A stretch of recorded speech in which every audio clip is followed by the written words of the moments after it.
Hello everybody, this is Piefrenzy from Team Gets Around, and today I'm back with some more StarCraft 2 commentary, and this time it is going to be the ZOTAC Cup Weekly Finals, number 114 European ZOTAC Cup Finals. Yep, number 114. Said that twice because, well, saying it twice is always cool. And here's EmpireKas saying, have fun, good luck, twice, good luck, have fun, twice, because, well, you can never be more sportsmanlike than. Let's rephrase this. We are just having struggles talking today. You can never be more polite. You can always be nice.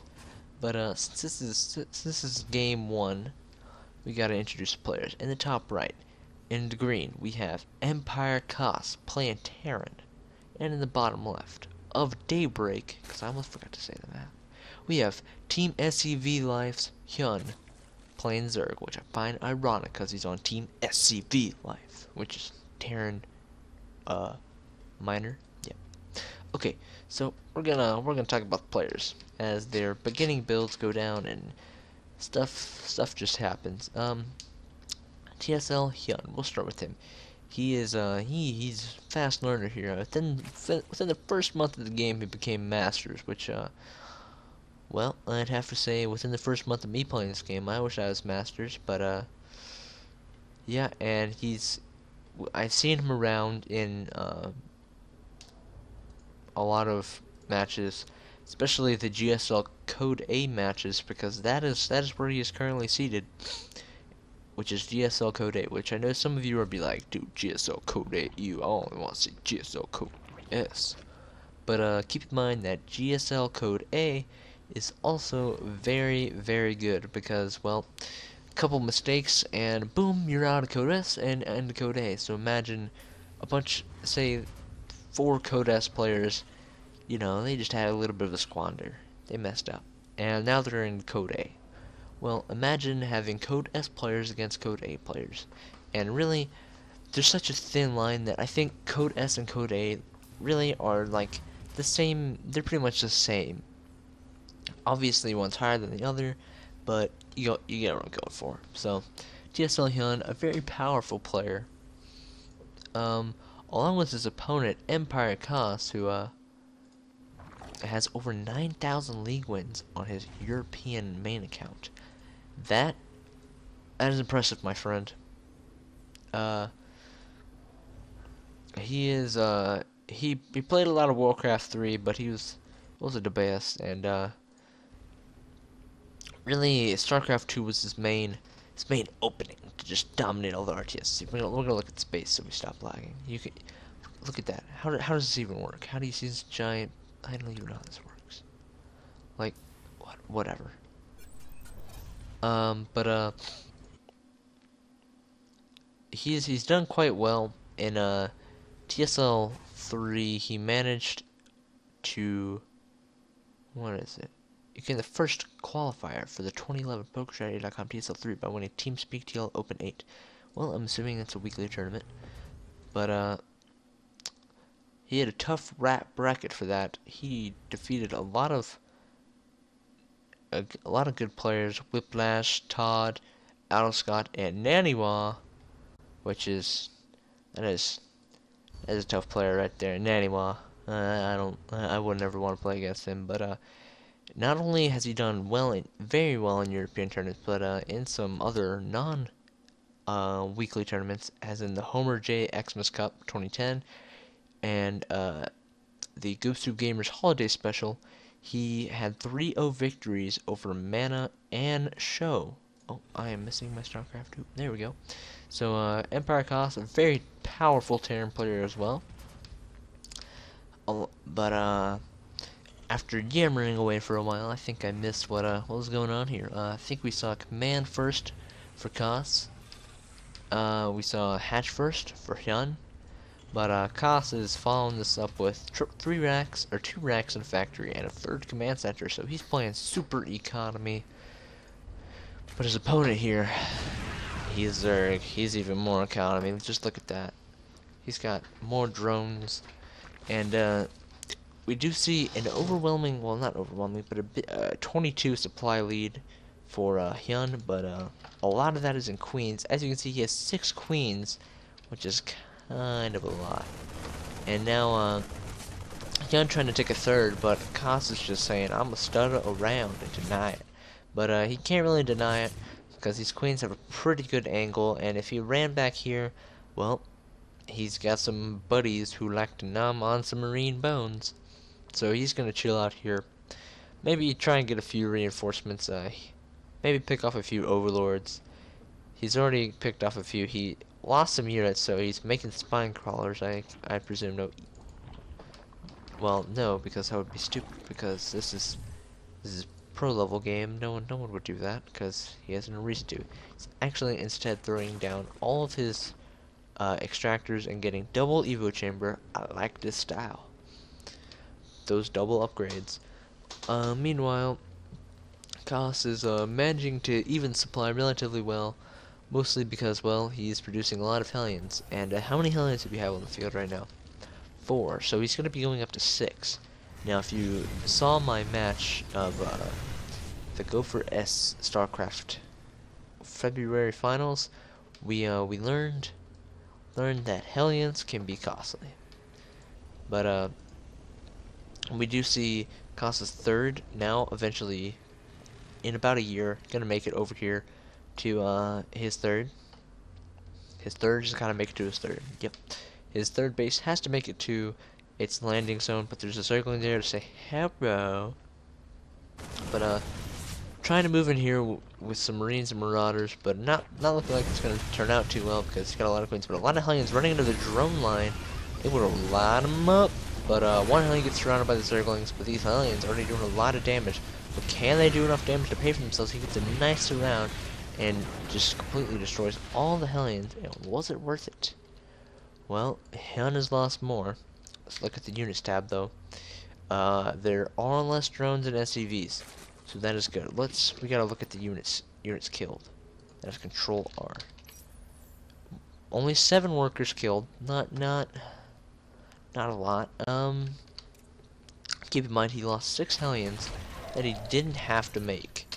So it could have been another command center or maybe 3 more racks, some factories.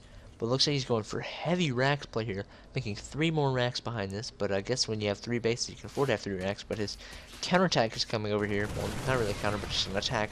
Try and force the lift off of the third. But there are a lot of Marines and Marauders here, and that is easily going to be thwarted. This play starting to look a little bit more even between the 2 players, mostly because the Queen production has chilled out, and the Terran is going full swing with his go economy. So Zerg is just able to replenish that 7 drone loss quite easily, mostly because they just press S and then hold down D. But an Overseer managing to make it into the main to say hello, but is it gonna die? No, he's not gonna kill it. The Overseer is going to shut its eye to that base and say goodbye. I've seen what I wanted to see. And I've been seeing this a bit more often. Zerg players have been running an Overseer in and then out to just to scout. But this Overlord, he was just trying to get his tentacles dried off. The goo was sticking to the bottom of him, and he was not happy about it. But we see an early 4th coming out for Hyun. Interesting choice to take this one and not this one or this one, because, well, that one's only got 6 mineral patches and a rich Vespene geyser. You don't want to get high off of that Vespene gas, man. That's some crazy stuff. Don't do drugs, kids.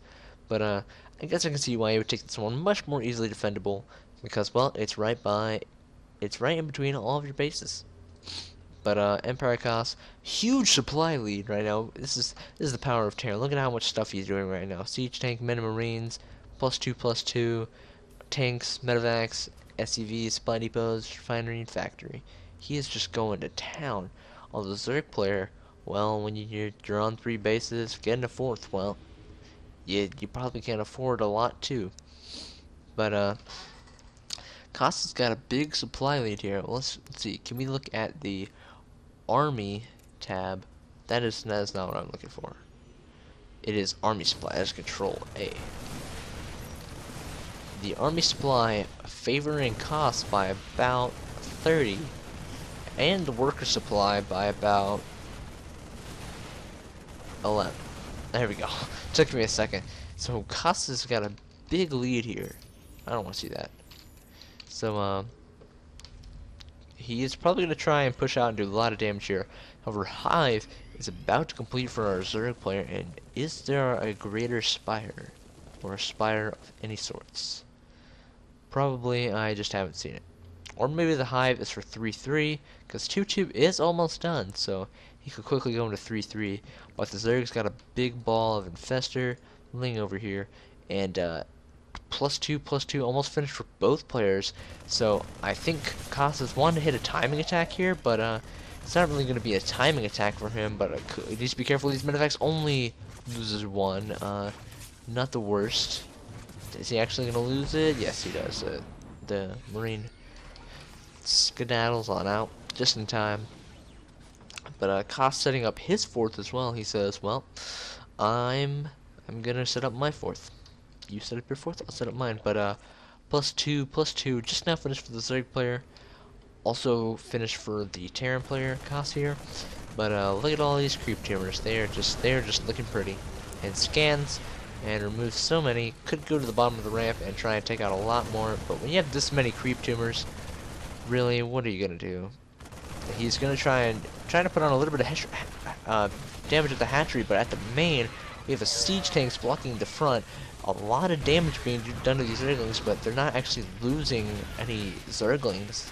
But the Marines trying to come back to defend. This is a huge counterattack. The Zerglings in the main doing a lot of damage, but the Infestors skedaddling on out, and some of this Ally of Energy are living, but the Medivacs need to heal his Marines, and he's letting his factories and barracks die. He's lost so many SCVs, but at the same time, this ball of Marines is just killing the fourth and killing everything. Oh my goodness, this game is haywire.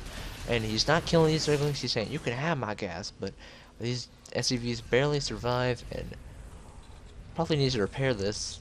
Wow, what just happened? So many people just died. Alright, looking at the units tab.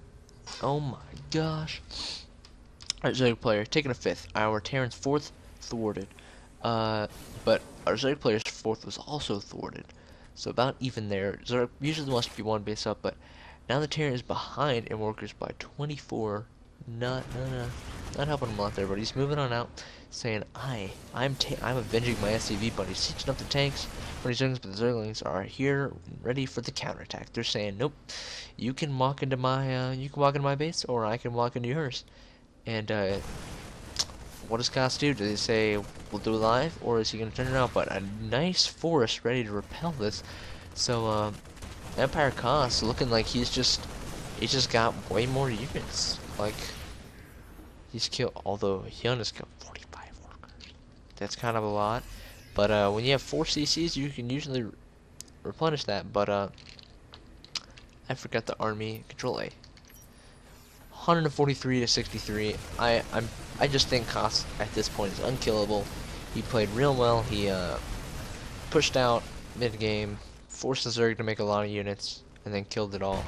The defense is a little bit sketchy, but a nice attack by the Zerg to quickly take out 3 tanks without taking a lot of damage. And don't worry, that is not your Skype, that is mine.